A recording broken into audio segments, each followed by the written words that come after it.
difficult for me to read the handwriting. Lastly, I would like to thank representatives from the Australian High Commission, Embassy of Japan,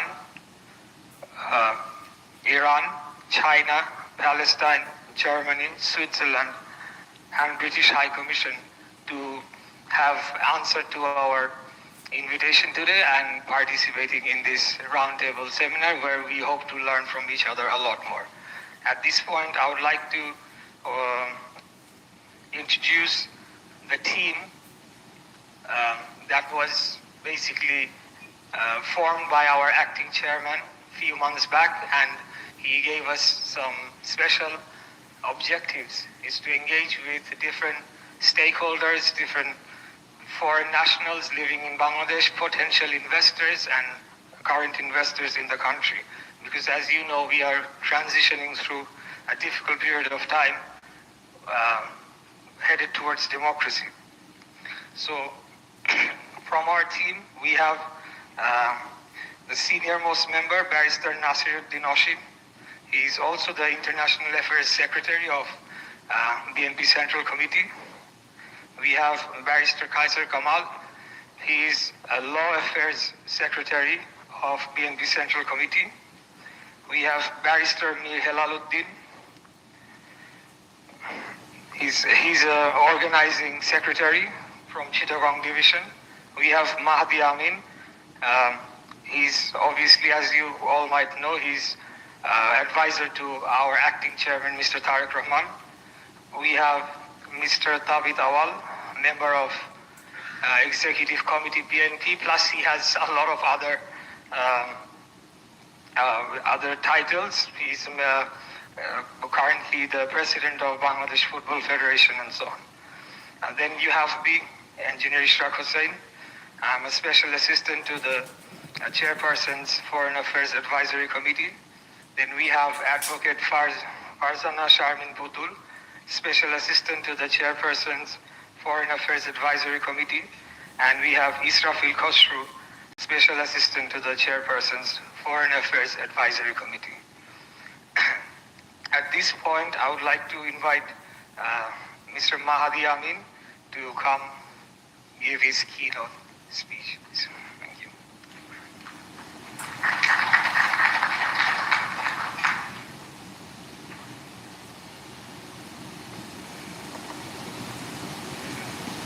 Good morning, friends from the international community. Thanks for your attendance today. We appreciate your presence. If you see last year, during this time, July, we had a mass uprising where we saw a united Bangladesh in one side and the stakeholders of the authoritarian regime in another side.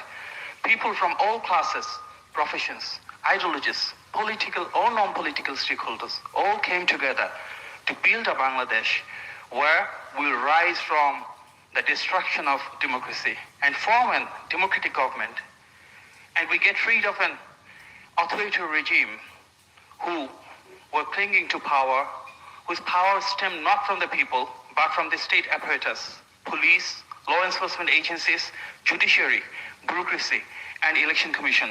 All of those were totally politicized.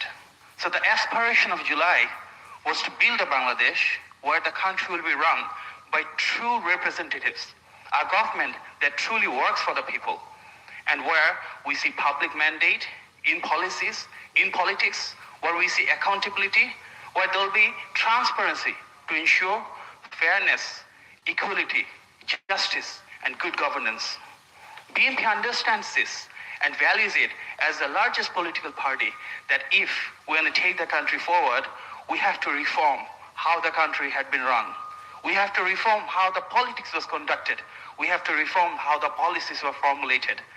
If we see the history of Bangladesh, multi-party democracy, export of manpower and garment industries, all these were taken, all these are brought forward in BNP governments.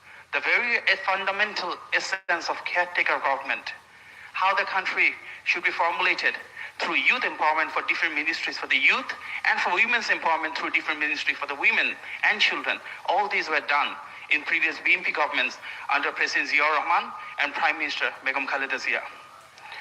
With that legacy of reforms, in 2016, our chairperson, Begum Khaleda Zia announced Vision 2030 that almost a decade ago totally and wholeheartedly embraced the reform policies.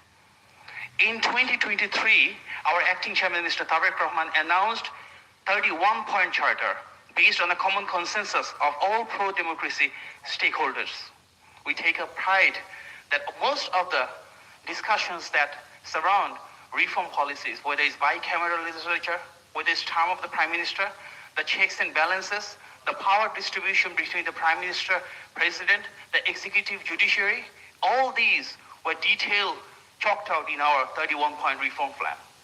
The 6 fundamental reform commissions, which combined together to form the consensus commission, were actually proposed in our 31-point.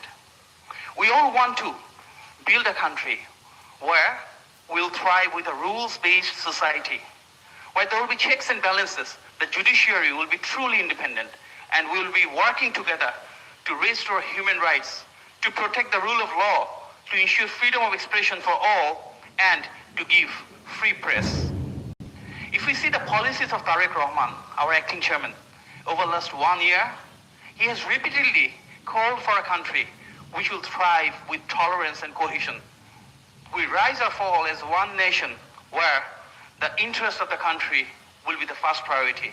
We want to build pro-democracy policies. And that's why he said employment of our youth should be the main priority.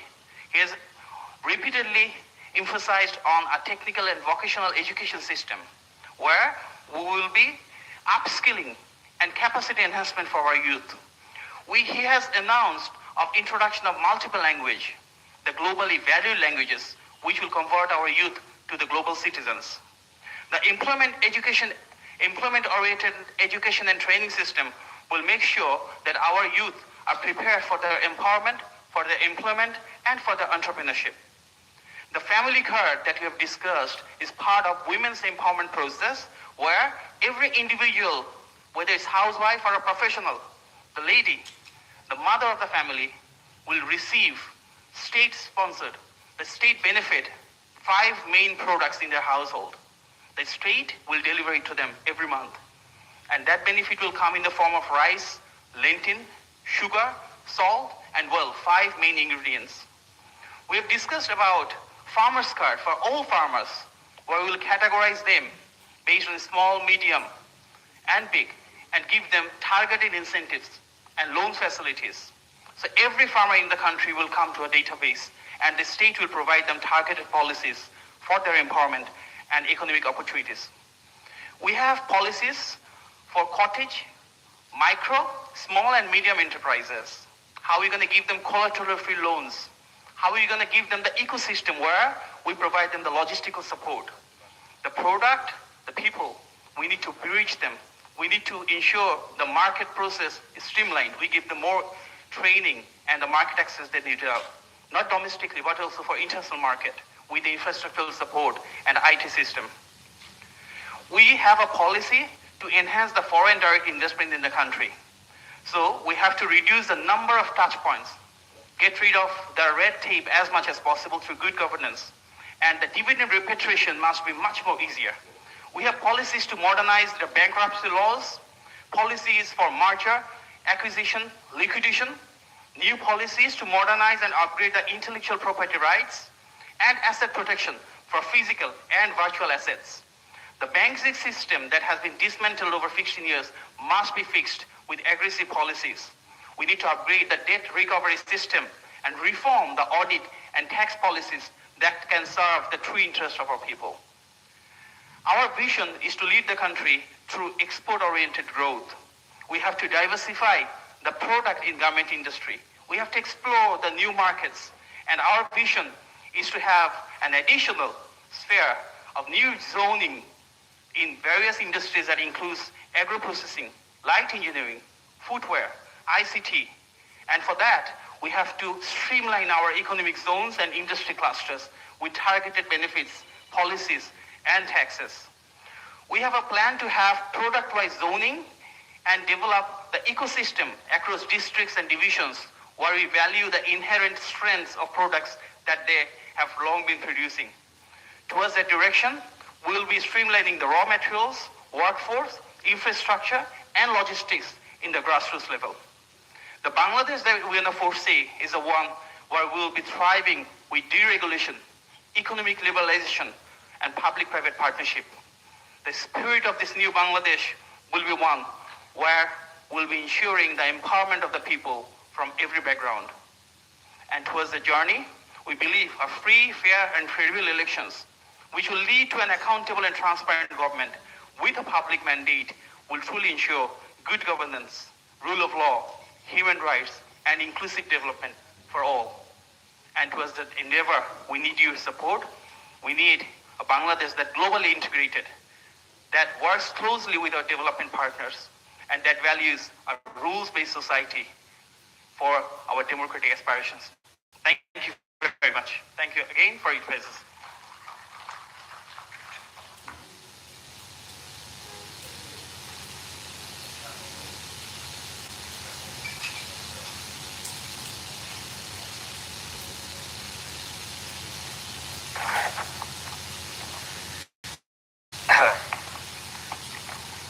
Ladies and gentlemen, I would like to invite Mr. Tabit Awal, who would be moderating this roundtable discussion today. So, Mr. Tabit Awal, if you could take the floor, please. Thank you.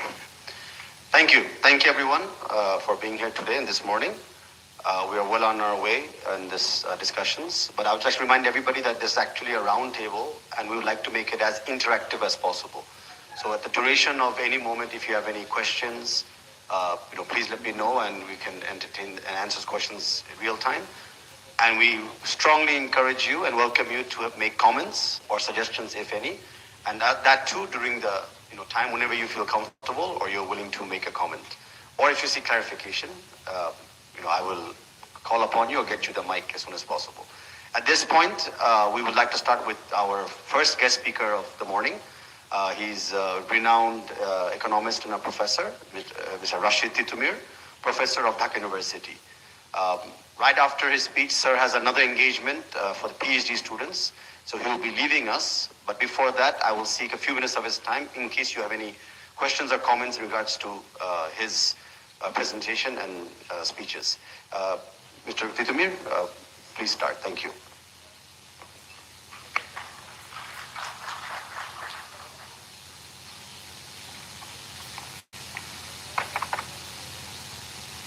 Assalamu alaikum.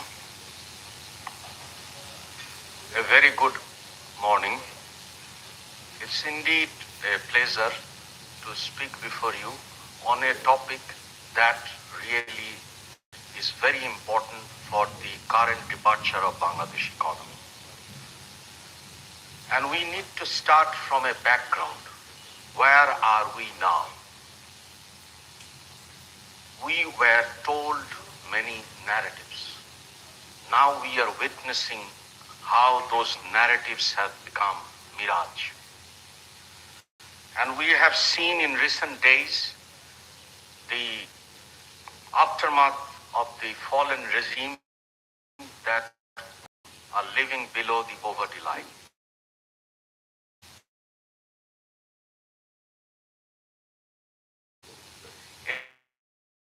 Extreme